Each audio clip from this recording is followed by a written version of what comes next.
Boa noite a todos, a graça e a paz de Jesus. Nós vamos ler o Evangelho no livro do Gênesis, o capítulo 2.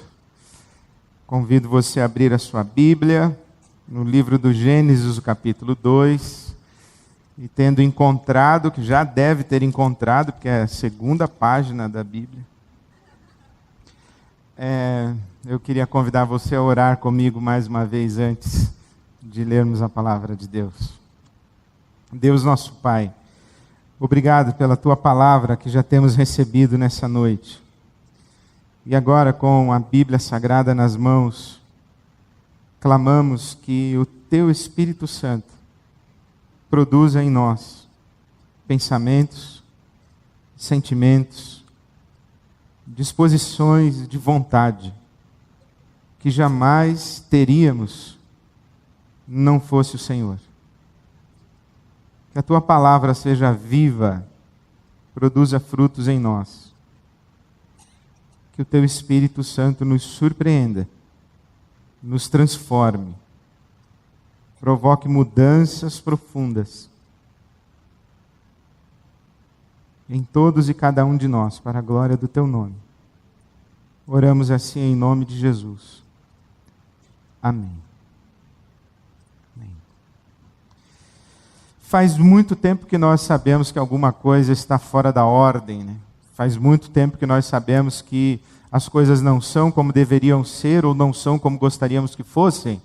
Faz muito tempo que nós sabemos que há alguma coisa errada no mundo em que nós habitamos, no mundo em que nós vivemos, por que não dizer inclusive no mundo que nós construímos. Faz muito tempo que nós sabemos que há alguma coisa errada dentro de nós, em nós. Faz muito tempo que nós sabemos que há alguma coisa errada nas nossas relações, na maneira como nós nos tratamos, na maneira como nós convivemos, na maneira como nós construímos as nossas relações de afeto e as nossas sociedades. Faz muito tempo que nós, seres humanos, fazemos perguntas a respeito de o que é que existe de errado no nosso mundo, o que é que existe de errado com a gente, o que é que deu errado no mundo e como é que nós chegamos a ser como somos e o nosso mundo veio a ser como é. Então faz muito tempo que nós sabemos que alguma coisa está errada. O livro do Gênesis foi escrito exatamente por uma pessoa que fazia todas essas perguntas. O livro do Gênesis foi escrito por alguém que olhou à sua volta, olhou para si mesmo, olhou para o mundo e disse: tem alguma coisa errada? Como é que isso foi acontecer? E aquela época, quando o livro estava sendo escrito, quando o livro do Gênesis estava sendo escrito, a resposta natural seria: os deuses fizeram assim. Os deuses fizeram esse mundo do jeito que ele é. Os deuses fizeram o ser humano do jeito que ele é. Os deuses construíram a realidade do jeito que a realidade é, e tudo que acontece, acontece segundo a vontade dos deuses.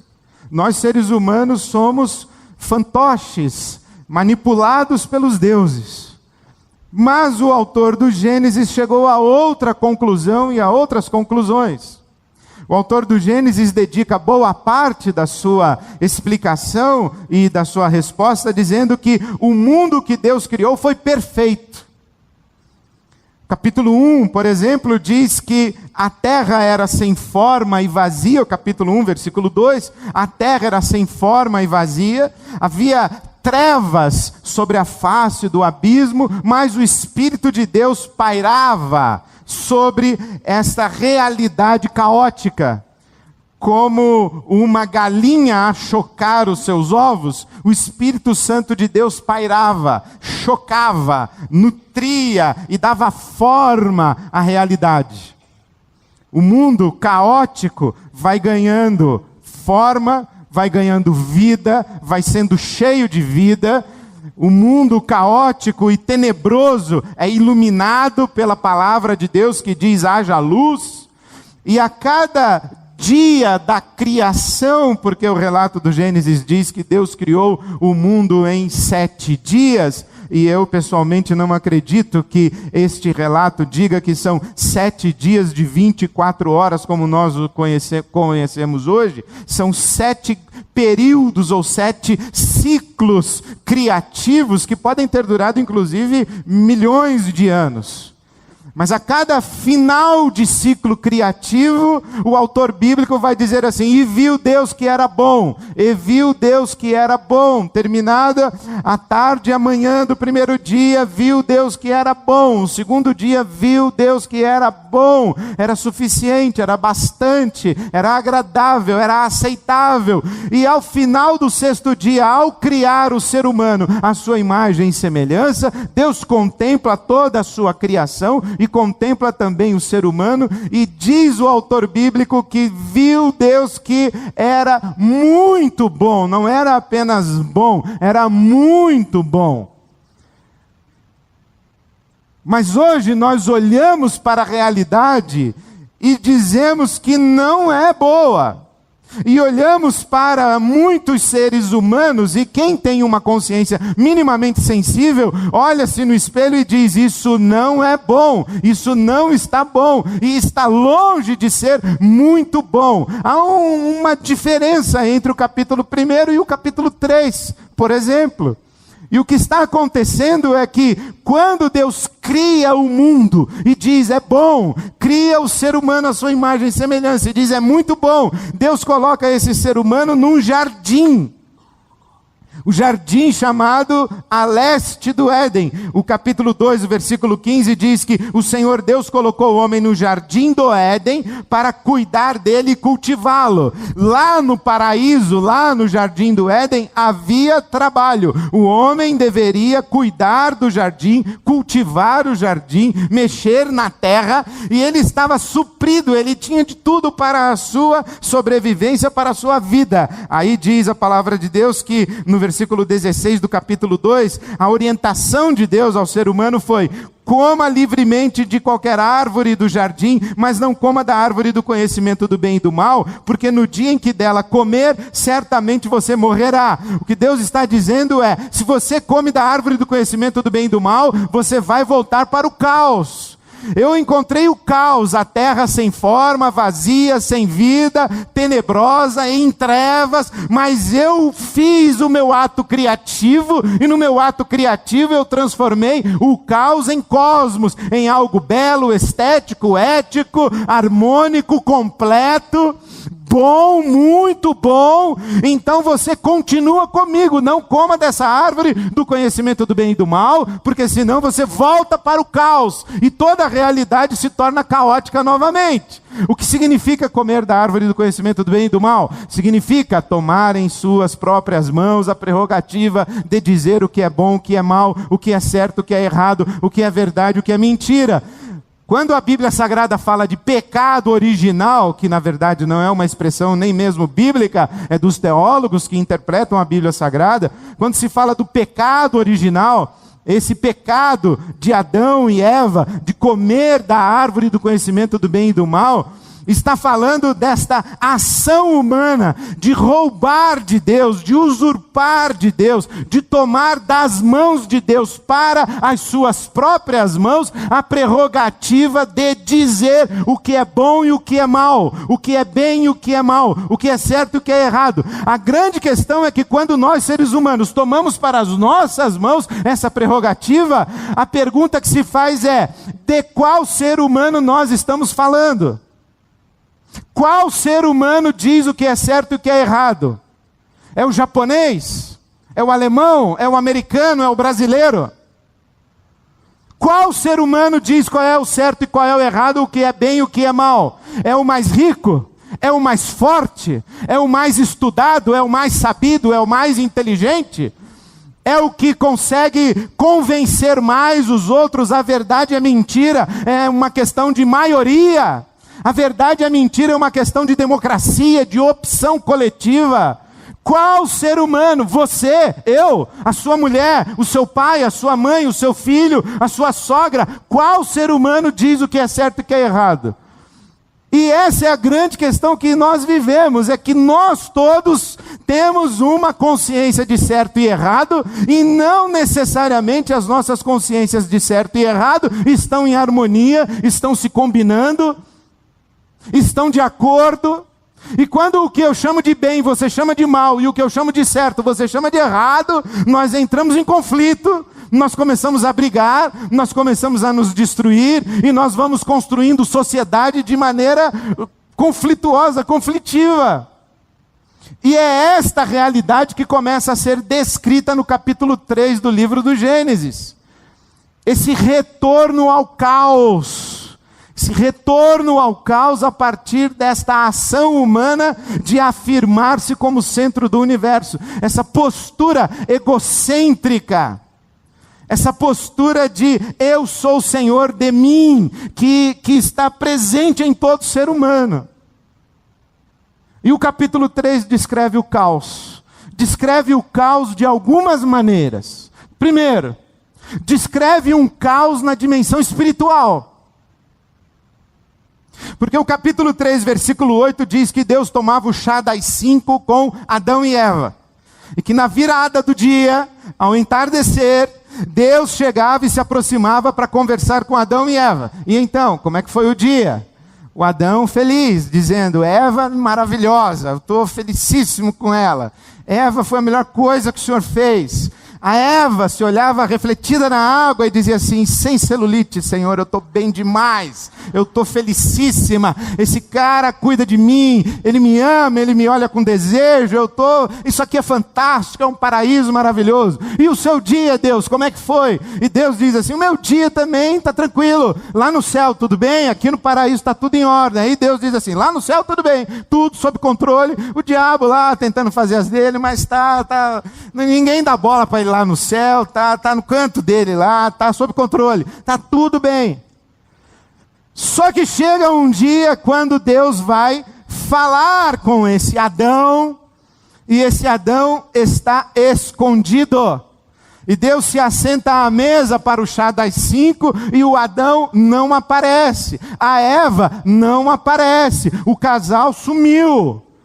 E Deus então tem que andar pelo jardim à procura do casal. E é um casal que está fugindo de Deus e se escondendo de Deus. Esse Deus que era próximo, esse Deus que era íntimo, esse Deus que era uma presença amorosa, agora é compreendido pelo ser humano como uma presença castradora, punitiva, condenatória. Esse Deus é ameaçador, esse Deus é assustador, esse Deus é alguém de quem devemos ter medo.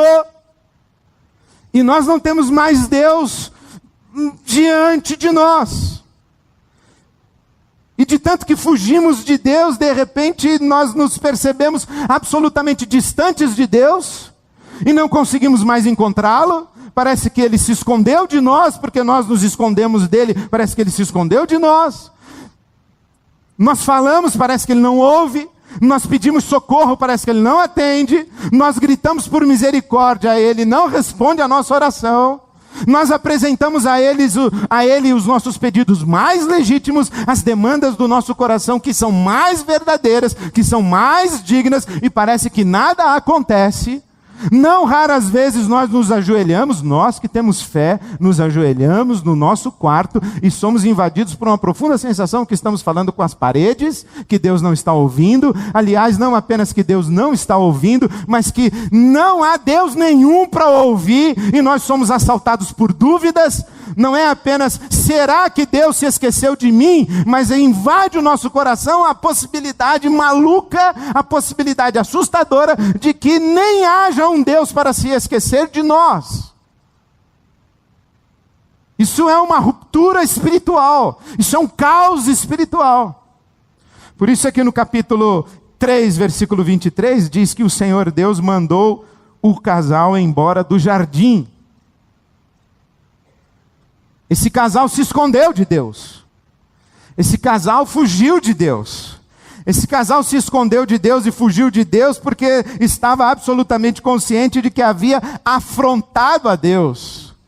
De que havia feito em relação a esse Deus algo que não deveria e não poderia ter feito. Esse caos espiritual não é explicado apenas no livro do Gênesis pelo distanciamento entre Criador e criatura, pelo afastamento do Criador e da criatura, mas é também descrito com o fato de que há uma hostilidade no mal. Há uma hostilidade do mal em relação ao ser humano, e uma suspeita de que espíritos maus atuam por aí. Capítulo 3, o versículo 15, Deus diz: a serpente que representa o mal, porém inimizade entre ti e a mulher, e entre a tua descendência e a descendência da mulher. A partir desse momento de caos espiritual e de ruptura espiritual, nós temos que lidar com essa presença do mal e da maldade. E não necessariamente nos espíritos. Nós não estamos falando necessariamente, embora também, desses espíritos que vão na casa dos outros e fazem barulho de corrente de madrugada, bate porta, derruba estante, faz cair quadro, arrasta copo em cima da mesa. Nós não estamos falando só disso. Nós estamos falando de um mal que nos assola, de gente que nos faz o mal, de gente má. Nós estamos falando de sentirmos-nos ameaçados diante do nosso próximo. Há um mal que olha para nós. Isso é parte desse caos espiritual onde nos encontramos. Mas é um caos não apenas espiritual, mas é um caos também que eu chamaria de existencial. Porque quando nós nos afirmamos diante de Deus e dizemos não para Deus, começamos a experimentar algumas coisas que antes estávamos completamente distantes de sua realidade. Por exemplo, o capítulo 3, o versículo 10, diz que experimentamos o medo. Ora, por que vamos ter medo de um Deus que toma o chá das 5 conosco? Por que temos medo de um Deus que está presente no paraíso e que fez tudo de bom para nós? Temos medo de Deus porque esconde-se atrás dos nossos olhos um espírito perturbado e culpado. Quem tem culpa tem medo. Quem tem culpa tem medo. Na verdade, talvez a única razão para a gente ter medo é culpa. É esta consciência de que eu fiz alguma coisa que eu não deveria ter feito, e isso que eu fiz se chama o mal, e isso que eu fiz será cobrado de mim, e alguém, algum tribunal, em algum lugar, em algum momento, vai descobrir o que eu fiz e vai pedir contas de mim, e vai promover a justiça, vai trazer castigo contra mim, vai trazer condenação contra mim, vai me punir e vai cobrar de mim o mal que eu fiz. Isso mora dentro da gente. Sem culpa não existe moral. Nós precisamos da culpa para desenvolvermos o nosso comportamento, a nossa postura moral na vida. De dignidade. O que é culpa? Culpa é uma absoluta consciência de responsabilidade que não pode ser transferida. Por isso é que quando a gente faz alguma coisa, a gente pede desculpas.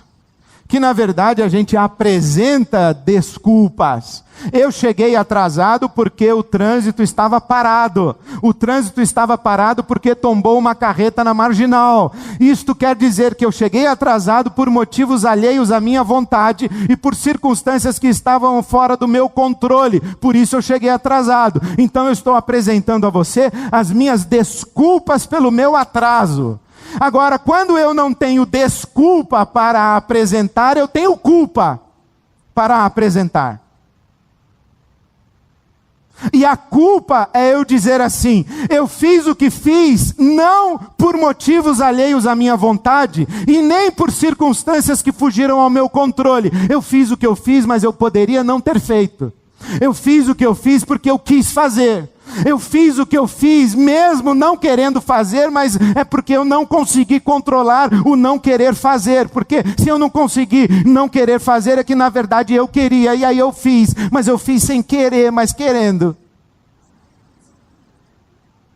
E a única explicação para eu ter feito o que eu fiz, é isso que está dentro de mim.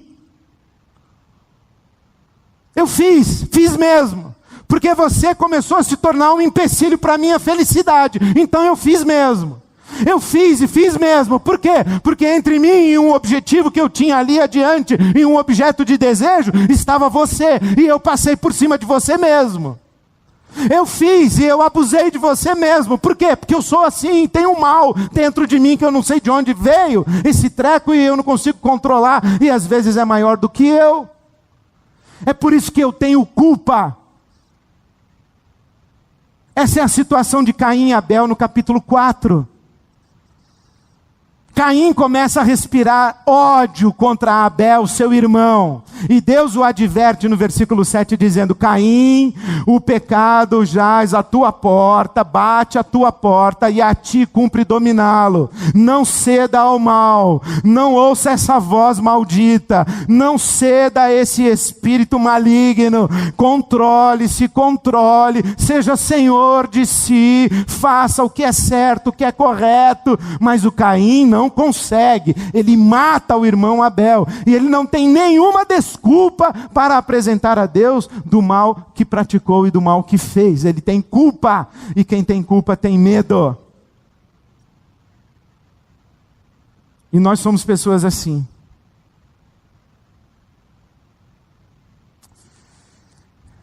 Esse mal explica muito do nosso caos. Esse caos espiritual que encontra um paralelo dentro de nós, o nosso coração cheio de sombras e às vezes trevas, acaba transbordando de nós para as nossas relações. E aí então, Deus, que tomou uma canseira no chá das 5, se levanta e começa a procurar pelo casal. E quando encontra Adão, diz: Adão, por que você se escondeu? Porque eu tive medo. O que você fez? Capítulo 3, versículo 12. Eu não fiz nada, Senhor, quem fez foi ela.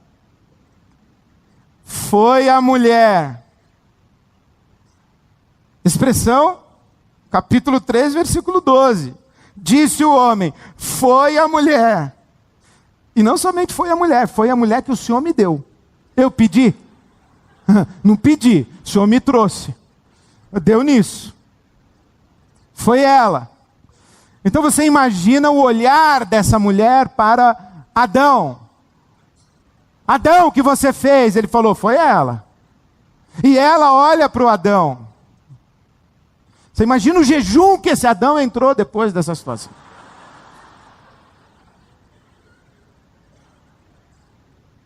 Transferência de responsabilidade.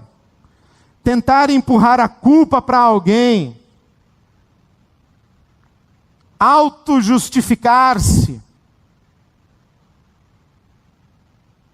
Tentar apresentar desculpa. E na hora em que a gente tenta apresentar desculpa, a gente não poupa nem mesmo Deus. Foi ela, mas foi o Senhor que me deu ela. O Senhor tem uma parte aí nessa responsabilidade. E aí, nós já não nos entendemos mais. Eu queria agradecer muito a vocês que oraram por mim. A semana passada eu estava lá no norte da África, reunido com os pastores da igreja clandestina. Isso quer dizer o seguinte: eu estava num país em que é proibido você se reunir como cristão. E se a polícia daquele país pegar você, você vai preso. E se você é estrangeiro, como é o meu caso, você é deportado. mas entre ser preso e deportado tem um período aqui não muito confortável, em que você vai ficar exposto a alguns muçulmanos radicais. E o seu crime é religioso. Você foi lá falar mal do Islã e tentar converter os camaradas ao cristianismo. E não é muito bom você ficar no meio de um grupo de pessoas olhando para você, dizendo: você veio aqui falar mal do Islã. Deixa eu ver se eu entendi. Você veio aqui falar mal do Islã. Então eu estava reunido lá com eles, e quando cheguei, veio um homem, abraçou o pastor Miguel Zuger, que é o homem com quem eu estou sempre quando estou na África, pastor Miguel Zuger. E aquele homem chegou, abraçou o pastor Miguel e chorou, e eles trocaram algumas palavras. Depois o homem foi embora, foi sentar-se, e o pastor Miguel virou-se para mim e disse: ele está chorando porque ele me disse que se converteu, mas ainda não conseguiu parar de bater na mulher dele. Eu falei: como é, pastor? Ele falou: ele tem esse pequeno problema, ele desce a mão na mulher. Caos. Caos. Caos em casa. Caos entre o Adão e Eva. Aí eu falei da mulher. Tentei limpar a barra da Eva. Explicar para eles que a Eva foi o filho da Eva que esmagou a cabeça da serpente. A Eva é legal. Foi o descendente da mulher que esmagou a cabeça da serpente. Expliquei para eles o que a Bíblia diz, que assim como a mulher foi criada do homem, na narrativa bíblica foi primeiro criado Adão, depois da costela de Adão foi criada Eva. Também, diz o apóstolo Paulo, o homem nasce da mulher.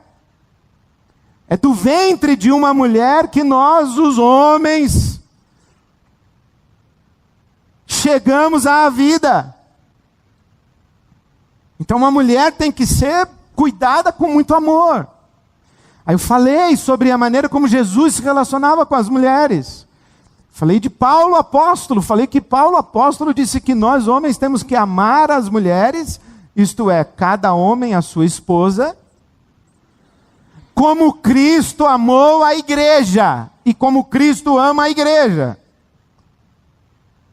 E disse para eles o que eu entendo da Bíblia Sagrada, que Deus um dia vai fazer chamada no céu, e eu vou estar lá, pela graça, em nome de Jesus. Ele fala: Ed, Renê, eu vou falar: presente aqui no céu. E Deus vai dizer assim: muito bem, Ed, cadê a Silvia? E aí eu vou trazer a Silvia. Dizer: está aqui, Senhor. E Deus vai falar: quanto tempo casado com ela, Ed? 47 anos, Senhor. 59. Essa semana eu vi um casal nos Estados Unidos que está casado há 81 anos, e o cara deu o segredo.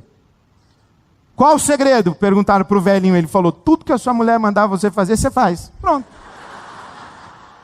Aí você fica casado há 81 anos. E aí, eu tinha tanta história para contar sobre mulher.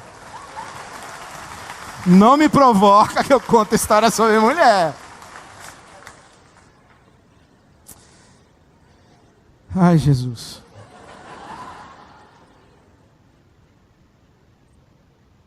Mas eu entendo isso mesmo, que a Bíblia Sagrada diz que o marido tem que apresentar a esposa a Deus, como Cristo apresentou a igreja, sem mancha, sem mácula, sem ruga, rejuvenescida.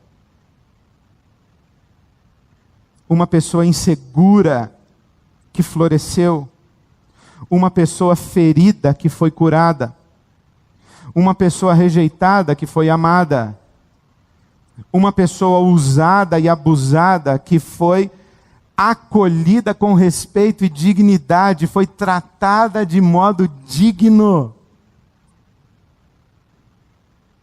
Não uma mulher que chega toda machucada, toda ferida, toda abatida, destruída, que foi esmagada por um tirano. E aí, enquanto eu falava, o homem começou a chorar de novo. E ali, sentados à minha frente, aquele homem com a sua filha. O corpo do homem pendendo para a filha e o corpo da filha pendendo para longe do pai.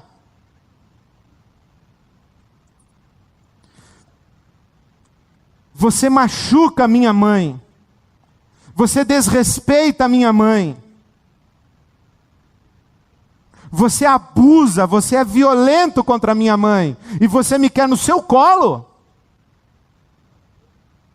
Será que você vai fazer o mesmo comigo? E aí o homem começou a chorar. E ao final da reunião veio até nós e disse: eu vou chegar em casa, vou me ajoelhar diante da minha mulher e beijar-lhe os pés e pedir perdão por não tratá-la como Jesus ensinou que um homem deve tratar uma mulher. É o caos mexido e transformado pelo poder do Evangelho. Depois dessa reunião saímos, fomos à noite visitar uma outra família. Domingo à noite, tarde da noite, um casal e mais uma moça. Eu e o pastor Miguel na sala. Mesa farta, um chá. Bateram a porta. Nosso anfitrião levantou-se, foi atender a porta e começou uma gritaria em árabe que eu não entendi nada. Pastor Miguel arregalou os olhos, levantou-se e foi também no meio da gritaria. As duas senhoras que ficaram, uma pegou a mão da outra. E o olhar delas me mostrou que alguma coisa estava muito errada naquela sala. Mas eu não estava entendendo nada. E eu com chá fiquei. Esperando. E volta o pastor Miguel com o nosso anfitrião e eles dois discutindo e começaram a discutir com as meninas. O homem com sua esposa, as duas com o pastor Miguel e ele falando e aquela coisa, e eu não entendi nada. E eu falei: como está aí, pastor? Está tudo bem? Ele falou: tudo bem, meu filho, está tudo bem, mas vamos embora rápido. Calce os seus sapatos, vamos embora. Eu falei: vamos embora, pastor, já estou pronto. Nem quero mais o chá. Vamos embora. Quando chegamos no trem, eu falei: pastor, o que aconteceu?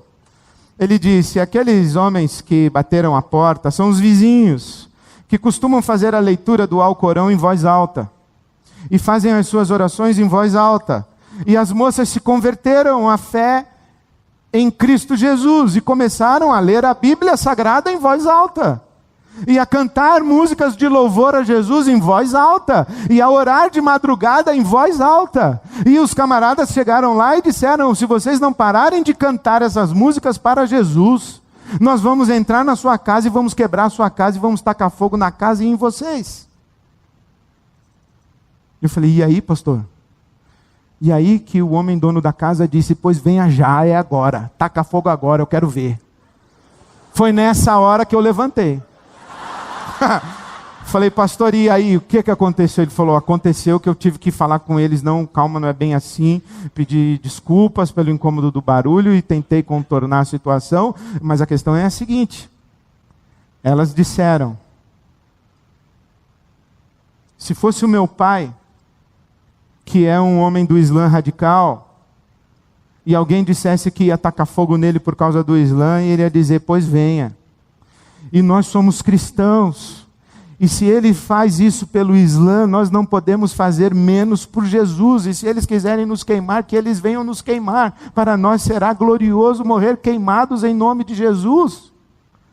E eu pensei comigo: mas tinha que ser justo hoje que eu estou aqui.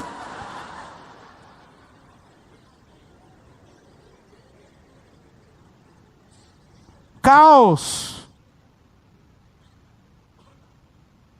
Quando não temos uma consciência comum à qual nós nos submetemos. Eu digo que o meu Deus é verdadeiro e você diz que o seu Deus é o verdadeiro. E eu digo que eu vou tacar fogo em você se você não concordar comigo. Caos. Caos em nome de Deus. Violência.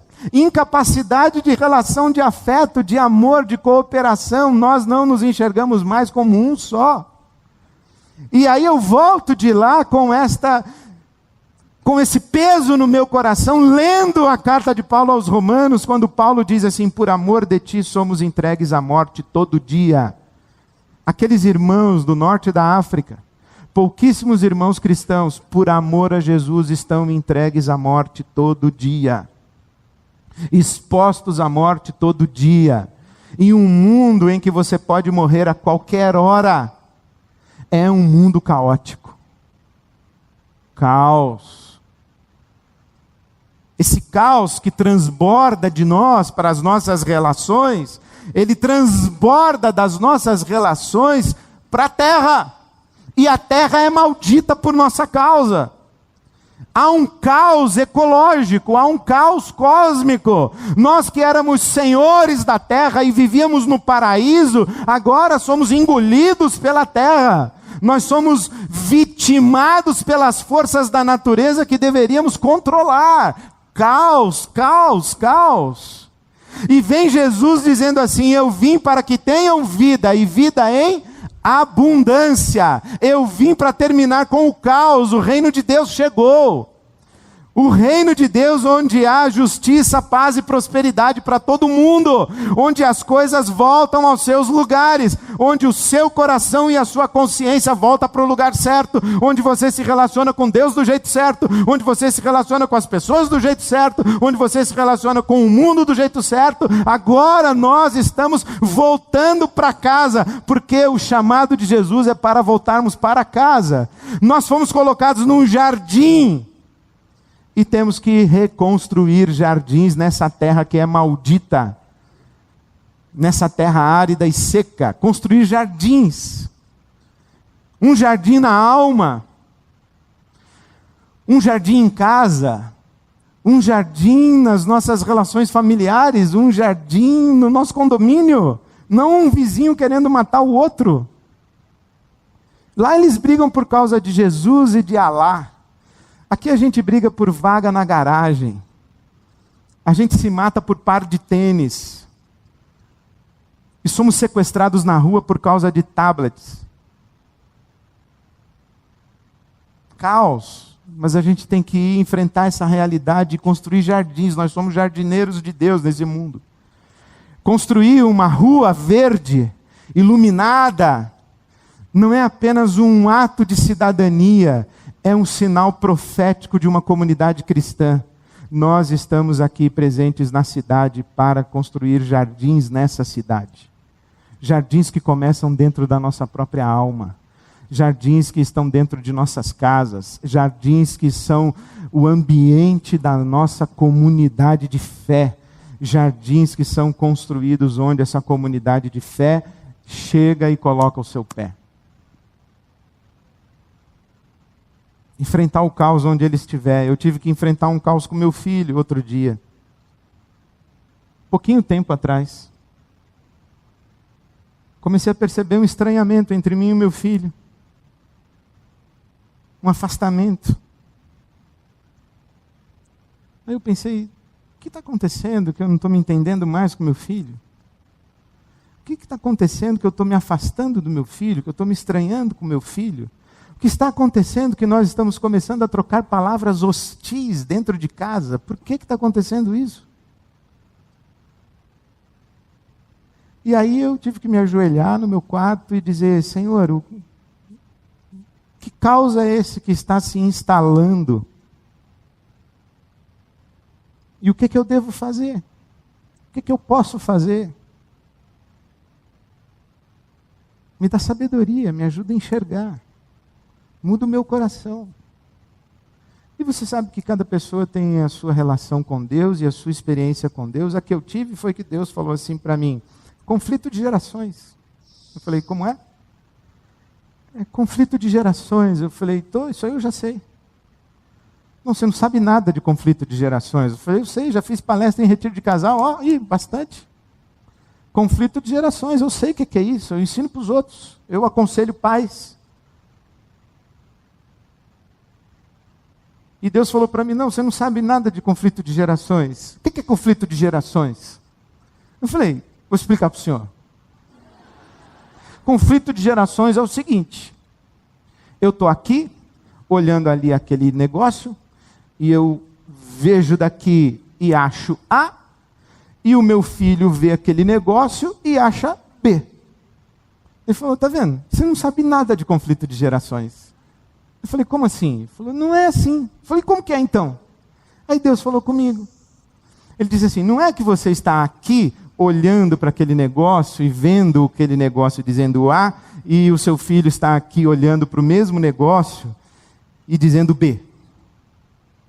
É que você está no 3º andar e o seu filho está no 15º. E do 3º andar você vê coisas, mas do 15º andar ele vê coisas que você não vê. E ele diz assim para você, ô pai, tá vendo lá aquela torre vermelha? E eu digo, que torre? Tem nenhuma torre. Tem sim, pai, aqui ó, tá ali. E eu digo, não tem nenhuma torre. Você fumou o quê, moleque? Você está alucinando, você está vendo coisa. Você anda com a cabeça na lua, você é um irresponsável. Essa geração de vocês não entende nada. Vocês têm que ter mais humildade, abaixar a cabeça, prestar atenção no que seu pai fala. E ele está lá do 15º andar vendo uma torre vermelha, que eu não enxergo. E o que eu estou vendo aqui do 3º andar, ele também não enxerga, porque ele está lá no 15º. E aí a gente não se entende, porque a gente olha para mundos diferentes, não é para o mesmo mundo com opiniões diferentes. São mundos diferentes. Aí eu tive que me ajoelhar e pedir a Deus sabedoria e ficar com um nó na garganta durante vários dias, até um dia que eu falei, meu filho, é hora da gente conversar. Me diga, pelo amor de Deus, como eu posso te ajudar, porque eu passei um tempão da minha vida tentando enquadrar o meu filho. Até que chegou um dia em que eu falei, não consigo. Lembrei até de uma historinha que eu vi, na verdade, uma ilustração de um garotinho pequenininho orando antes de ir dormir. Ele dizia assim, papai do céu, dá um jeito em mim, porque o papai e a mamãe não conseguiram.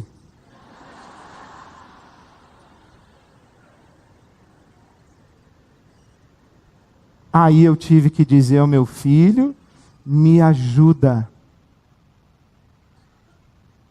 Eu quero te servir, eu não quero te enquadrar, eu quero te servir. Eu quero te amar. Eu não quero fazer de você um homem à minha imagem e semelhança. Me ajuda. Me ajuda.